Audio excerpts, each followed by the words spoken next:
साथियों नमस्कार। आप देख रहे हैं अनुग्रह न्यूज़।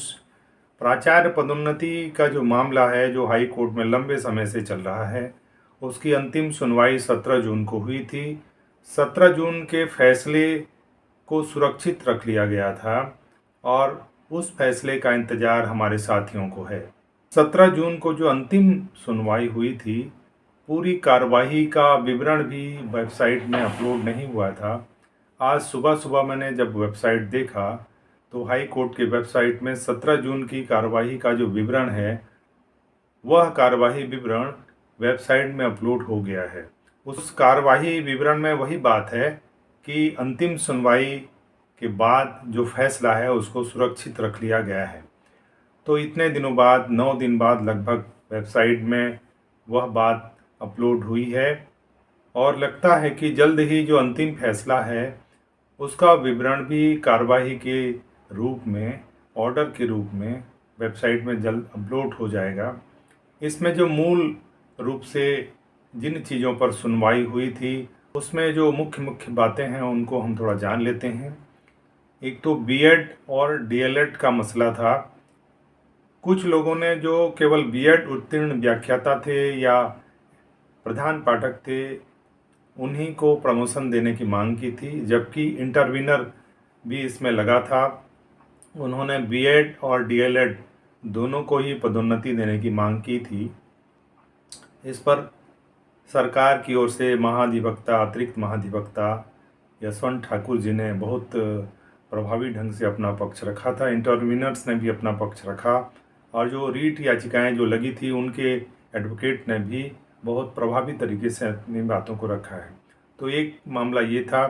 दूसरा मामला ये था कि जो सेवा में हैं, जिन्हें 20 वर्ष की सेवा हो गई है और जिनकी उम्र 50 वर्ष हो गई है, किसी भी तरह का प्रशिक्षण जिन्होंने नहीं लिया है, उनकी ओर से भी याचिका लगी हुई थी और उन्होंने मांग करी थी कि उन्हें भी प्राचार्य पदोन्नति में हिस्सा मिले।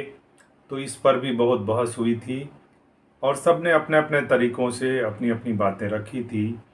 इस पर भी बहुत लंबा समय दिया गया था और सबकी ओर से अपनी अपनी बातें अच्छे ढंग से रखी गई थी।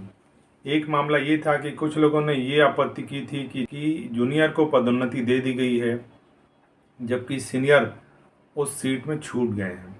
तो इस पर भी बहस हुई थी। प्रधान पाठकों ने अपने पदोन्नति में जो कोटा को लेकर भी कुछ याचिकाएं लगी थी, प्रधान पाठकों ने लगाया था और इस पर इंटरवीनर भी लगा था।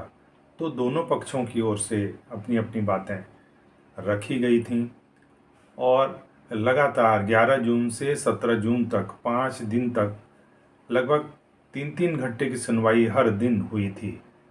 यानी आप देखेंगे कि 5 गुणा 3 15 घंटे की सुनवाई लगातार किसी केस में होना एक बड़ी बात है।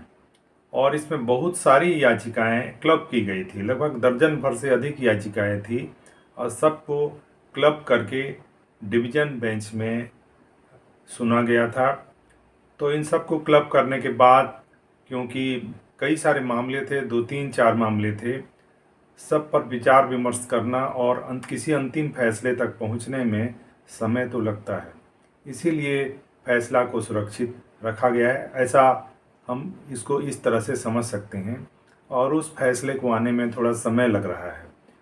तो ऐसा नहीं है कि फैसला नहीं आएगा, फैसला भी जल्द आएगा, ये उम्मीद सबको है। तो जल्द ही अंतिम फैसला का जो ऑर्डर है वो भी वेबसाइट में अपलोड हो जाएगा और हाई कोर्ट में प्रोनाउंस भी किया जाएगा। इस उम्मीद के साथ हमारे साथी प्रतीक्षा में हैं। ये कुछ बातें थी प्राचार्य पदोन्नति को लेकर, उसके अंतिम फैसले को लेकर। ये बातचीत आपको अच्छी लगी हो तो अनुग्रह न्यूज़ चैनल को आप ज़रूर सब्सक्राइब कर दें।